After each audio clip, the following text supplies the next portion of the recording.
Hey guys, and welcome back to my channel. In today's video, I really wanted to talk about Xenoblade X and how it deserves a second chance at life, either on the Switch or Nintendo's next console. I'm gonna be talking about some of my experiences with the game, positives, negatives, and what they could do in a definitive edition, which I hope gets made. And there is a possibility it will get made, but we'll talk about that more in the video. So let's get into it. I played Xenoblade X again recently, mostly because I was planning to make this video, so I wanted to record footage for the game. In fact, you're seeing it right now as you're watching this video, here and there, so that's pretty cool.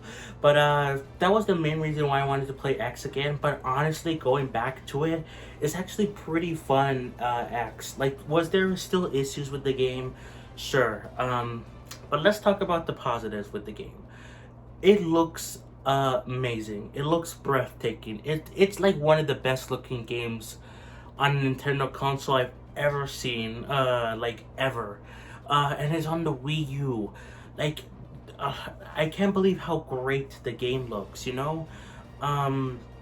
Like it looks so vibrant, looks so realistic yet so alien, if that makes sense, because again, you're on an alien planet, you're not on Earth. So it really feels like you're in a different planet, but like it just makes it so beautiful. Everything looks so cool, everything looks so like amazing. It's full of life, like weird kind of life. Yeah, I really love how the game looks. It is one of my, I think it's objectively one of the best looking games, again, on a Nintendo console, and it really helped. Like, again, it led to, I've said this before in other videos, Xenoblade X led to Breath of the Wild, which eventually led to Tears of the Kingdom, which people love. Breath of the Wild, people love Tears of the Kingdom. Revolutionary in terms of open world stuff.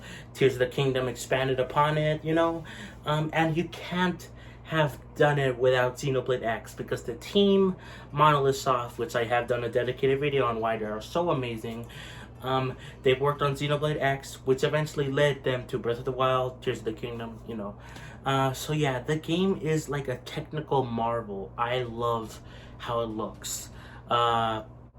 In terms of its story, it's not the best story in any Xenoblade game. In fact, it's probably the weakest story ever in a Xenoblade game.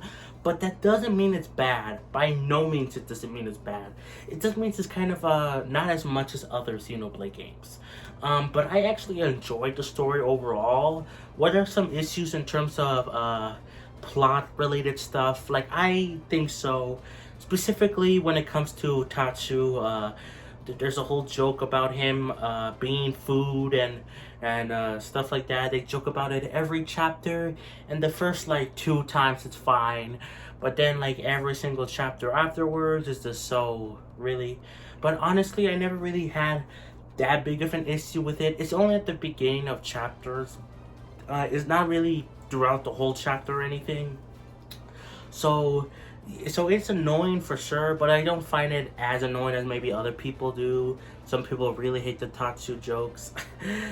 So yeah, but another issue that I think it is a valid issue is just the fact with the game advertises to you get this scale, a giant robot you can travel around Mira with, fly around, do these crazy things, but you can't get it until like halfway through the game, and even then you don't know how to fly until like you're at the last like chapter or 2 before you finish the game. So I think that is a big issue. Like the game advertises it to you that like, oh, it's happening, you could do this like right away, but you can't do it right away. To access everything the scale has to offer, it's like near the end of the game.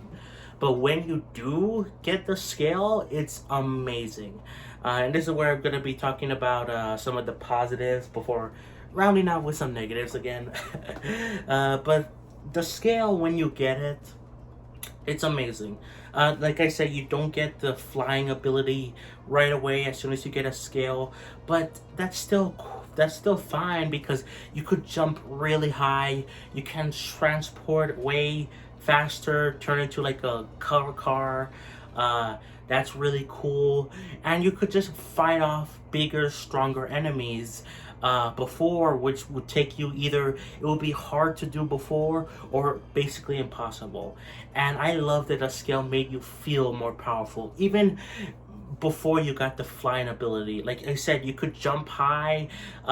It made cliffs, which seemed like impossible to climb, now a breeze, you know?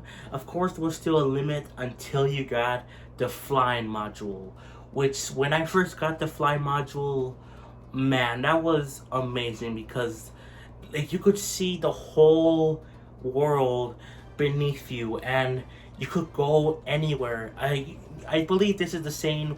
They said this in Breath of the Wild, where if you see it, you can go to it.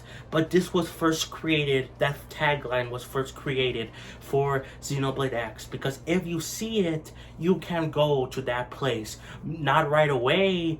In Breath of the Wild, you could basically go right away to anywhere. Again, there's some exceptions here and there, like you needed more stamina, but you could always make stamina food. But with Xenoblade X, like, yeah, you can get to higher places immediately, but eventually you can, and that's just so breathtaking, you know? Yeah, one of the most magical moments I've seen in the game, and yeah, like, wow. Going back to the story, I actually, like I said, I was surprised by. It wasn't bad by any means. I was surprised by some twists and turns here and there. The one disappointing thing about the story is Lao. Not that he was a bad twist villain. I actually thought that he was a pretty good twist villain. Wasn't expecting that really, but it makes sense for him. But I wasn't expecting him to be a party member and then lose him as a party member, you know? That made me really sad, honestly. But I kind of like that they did that, you know?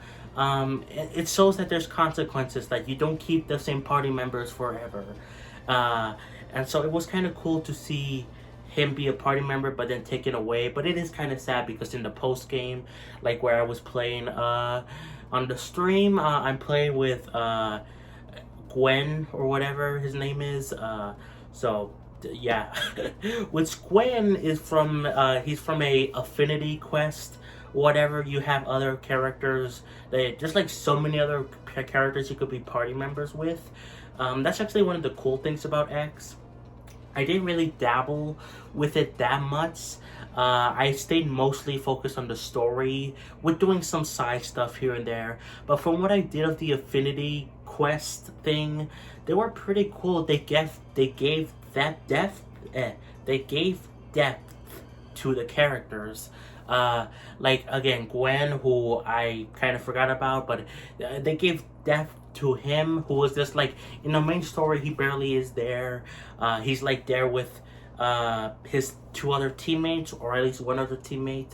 But it is cool to learn more about them, and I especially found it cool with Tatsu, his affinity quest thing, because it actually allowed me to appreciate him a little bit more.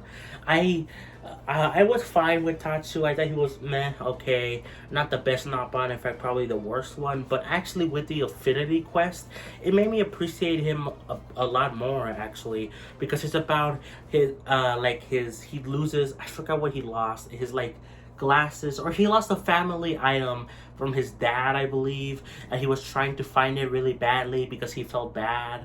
And I actually found that really endearing, you know? It made me appreciate Tatsu a lot more, though I still think he's not the best Nopon in the world, yeah. But he made me, that quest made me appreciate him more. But the downside to those affinity quests is the fact that you're locked into it. If you say, okay, I'm gonna do it, you cannot back out of the quest. So if you meet the conditions, you have to meet conditions to get the quest, to access and play it.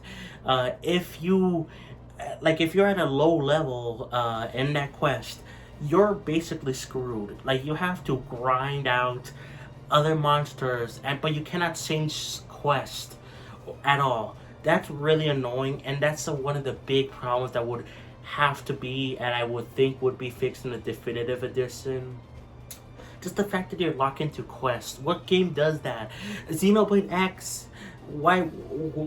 Xenoblade 2, Xenoblade 3, Xenoblade 1, they don't lock you behind quests like Blade Quest or Hero Quest. They don't lock you behind those. You can take them at your own pace, you know? So yeah, I don't know why Xenoblade X does this. So hopefully they fix that in a definitive edition. Another one of the big issues with the game is just the fact that it's the size of the font, the text is so small. I've had this issue with when I was playing the game for this video on a stream where I couldn't read the text. Even though I am playing in front of a big TV, I can barely see the text. And even when I was because I changed rooms before when I initially played Xenoblade X. I was playing in front of a smaller TV, but I was closer to it, and even then I couldn't barely see the text. So that needs to be changed in like a definitive edition. Just the fact that the text is too small, make it bigger. Another issue is that's honestly really annoying. It's just the fact that you cannot change the volumes of anything. The voice actors, like you can't change the volume of the voice, you can't change the volume of the background music. You can't do that at all. So most of the time in cutscenes there's like loud music playing during important cutscenes, and it's just so annoying. You have to have subtitles on, which I have subtitles on anyway because I sometimes miss stuff in Xenoblade games and I like to follow exactly what they say, but you shouldn't be required to have it just because of the background music, you know? Again, a simple toggle would just be amazing. Yeah, and in terms of the music relating to the background music, honestly, the music is actually really good. Very underrated soundtrack. See, it's a Xenoblade game. Every Xenoblade game has amazing music, but Xenoblade X's music feels different, but yet still feels like Xenoblade. It feels like Alien again because it's about you're on a different planet, but like it feels very unique.